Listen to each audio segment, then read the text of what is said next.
Thank you, Chairman Ernst, and thank you for being a great partner in putting together this critical hearing.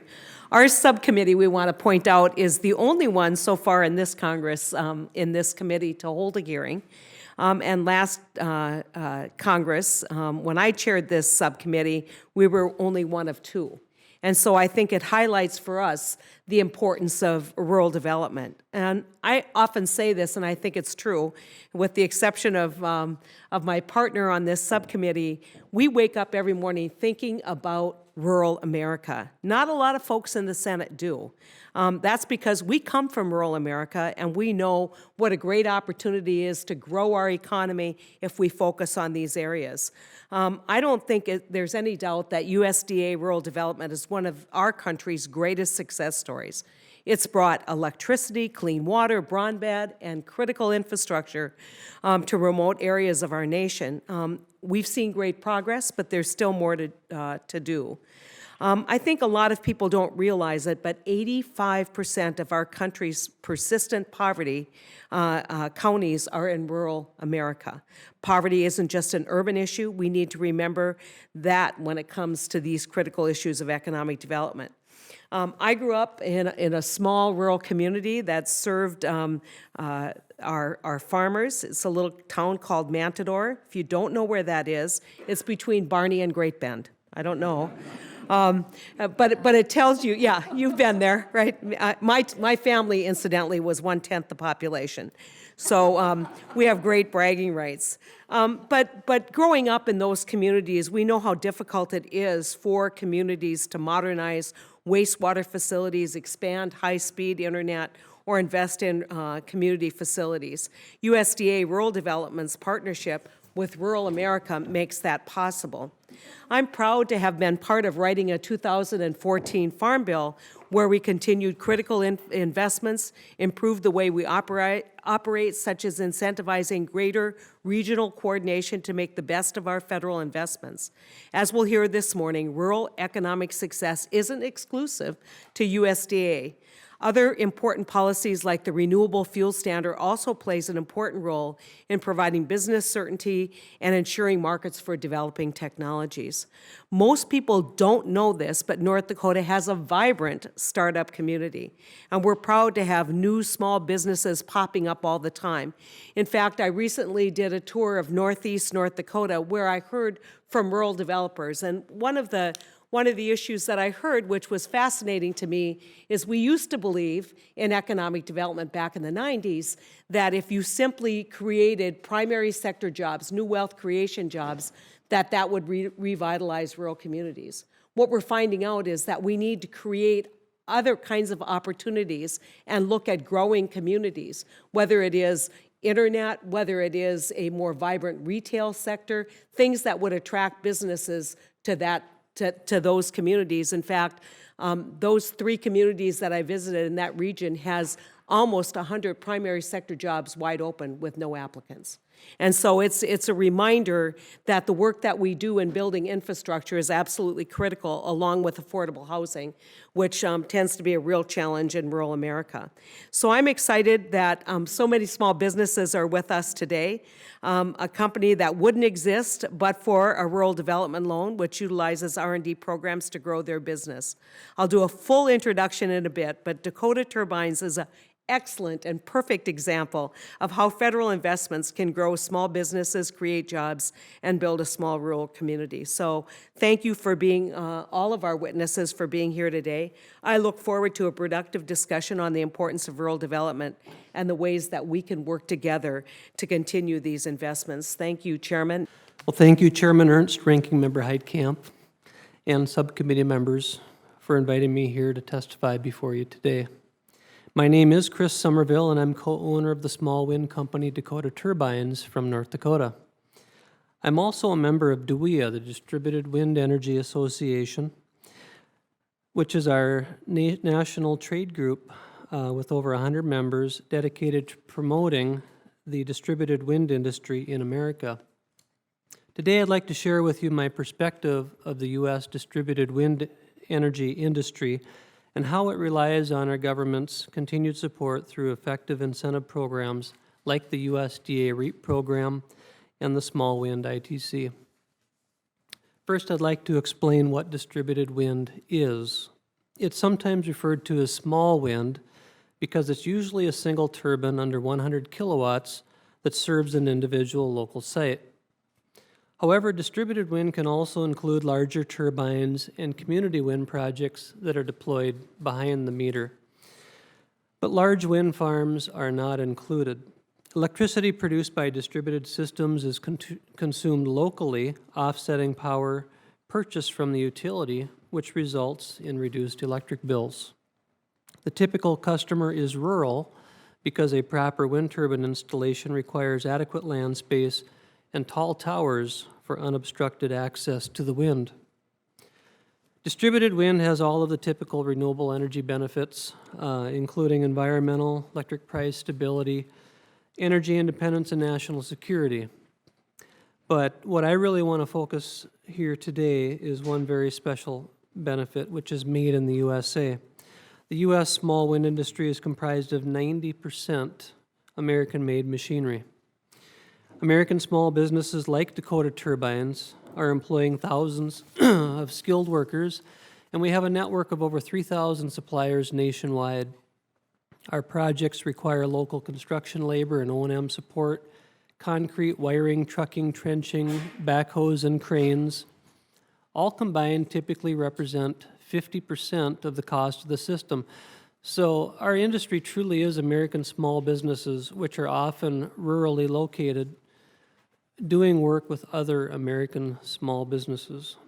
When a U.S. small wind project receives an incentive, those taxpayer dollars are staying in this country, benefiting our small businesses and our citizens.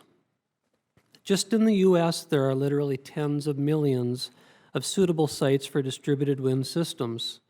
They represent the potential of 1,400 gigawatts of installed capacity. This industry simply has enormous potential to be a very significant factor in our domestic energy mix. And DOE's vision for our industry is to reach 30 gigawatts of domestic capacity by 2030. This can give rise to 150,000 new and skilled American jobs. Republicans and Democrats alike, in fact, 90% of the U.S. population want renewable energy to become a bigger part of our country's energy mix. The technology is ready and the people are ready, and I would say the planet is ready. All that's needed right now is a commitment to longer-term smart policies so that our industry is allowed to grow and reach parity with more mature technologies. In terms of federal policy that we support, first and foremost is the energy title of the Farm Bill. In particular, we are big proponents of REAP. Though we see a little bit of room for improvement, this is a very well-run program. It's been very successful funding energy efficiency and renewable energy projects all across the U.S. in every single state. In fact, most of my customers of Dakota Turbines have been awarded REAP grants. I'd also like to briefly mention federal tax policy, even though that's not the purview of this committee.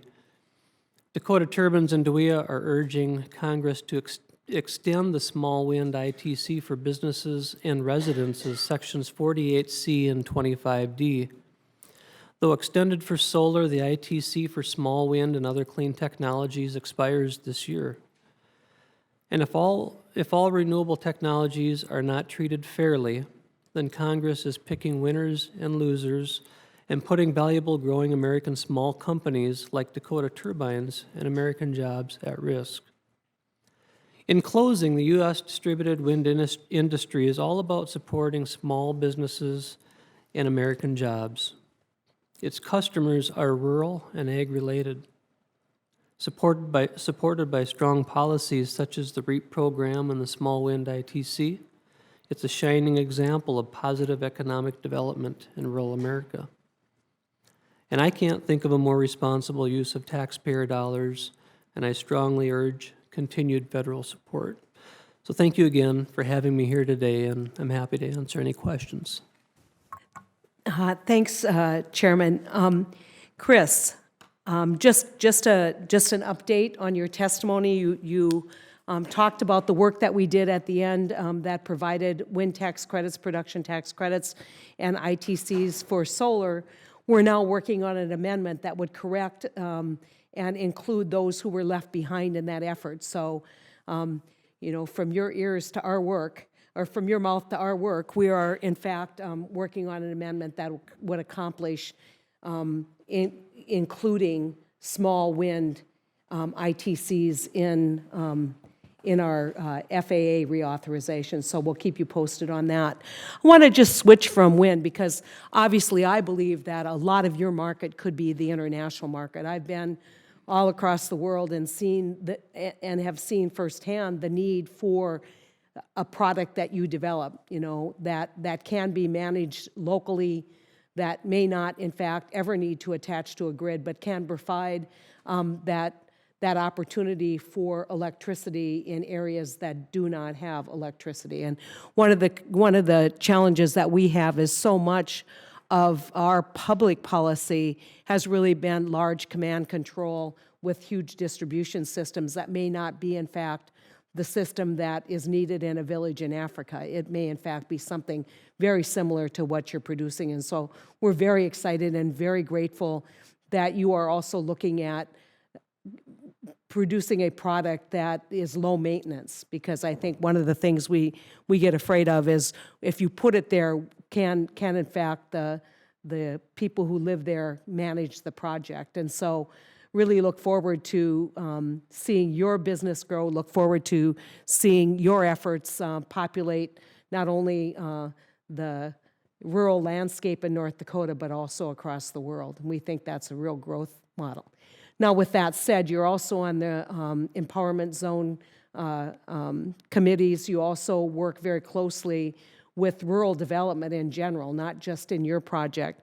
We're looking for some advice here on how we can fashion the programs that we have that could be more responsive to not just you, but all of the efforts that are going on in that region, that empowerment zone. And so I'm wondering if you have any advice for us relative to priorities for rural development.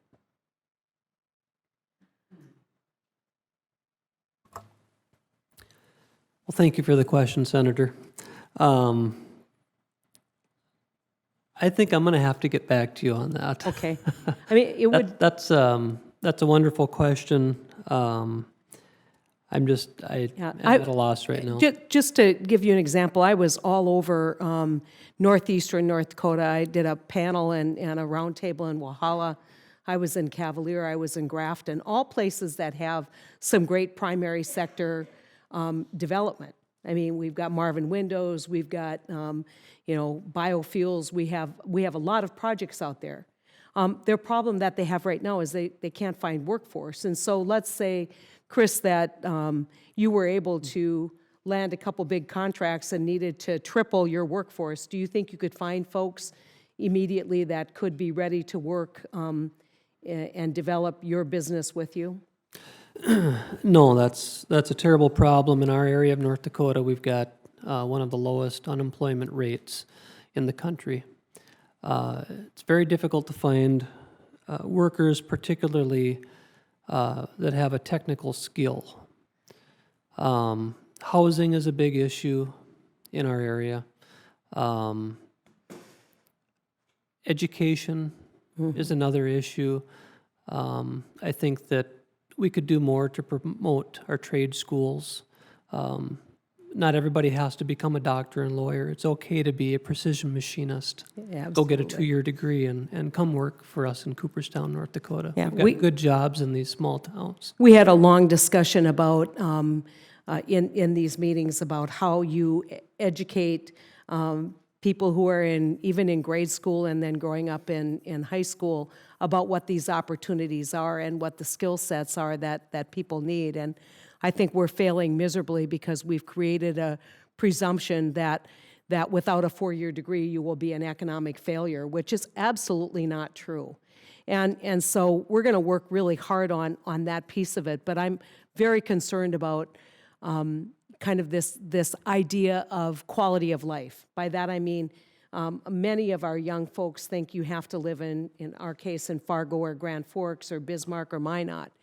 in order to enjoy a quality of life. And we need to do a better job selling the Cooperstowns and the Walhallas. And, there's some great recreational opportunities. You're not that far from, a ball game if you want to go watch a ball game. But it all is part of that continuum of development of kind of infrastructure and rural places that I think can help your business grow right there in Cooperstown. We've got great successes all across North Dakota in small communities. I'm concerned that as we promote those small businesses and as we talk about what you do and your patent work and all the things that you're creating, we want you to thrive, but we want you to thrive in Cooperstown. Because we think that that is a model that's going to grow rural communities. In order to make that happen, we need to make sure there's affordable housing, that there are amenities like you can run to the grocery store and get a gallon of milk. And that may sound like a small thing, but those of us who are in rural North Dakota worry about that. Whether, in fact, you have to drive 15 miles to get a gallon of milk is a huge impediment to developing our rural communities. And so want to congratulate Mr. Hill and Mr. Shaw as well. We'll continue to fight for the RFS. We'll continue to challenge the assumptions about the blend wall, and know that one of the things we don't say enough on biofuels is we don't talk enough about how it's the building block for other advanced manufacturing. I used to say, let's move beyond food, fiber, and fuels, and I got schooled very quickly from the biofuels industry that a lot of the beginning process that you would use in advanced manufacturing and agriculture really starts at the work that you've done. And we are not unmindful in North Dakota. In fact, I think we're challenged more by waters of the United States, given that we are the fly zone for the prairie pothole region, given that there's very, very few sections of land in North Dakota without some kind of water on them, and that has created huge disruption.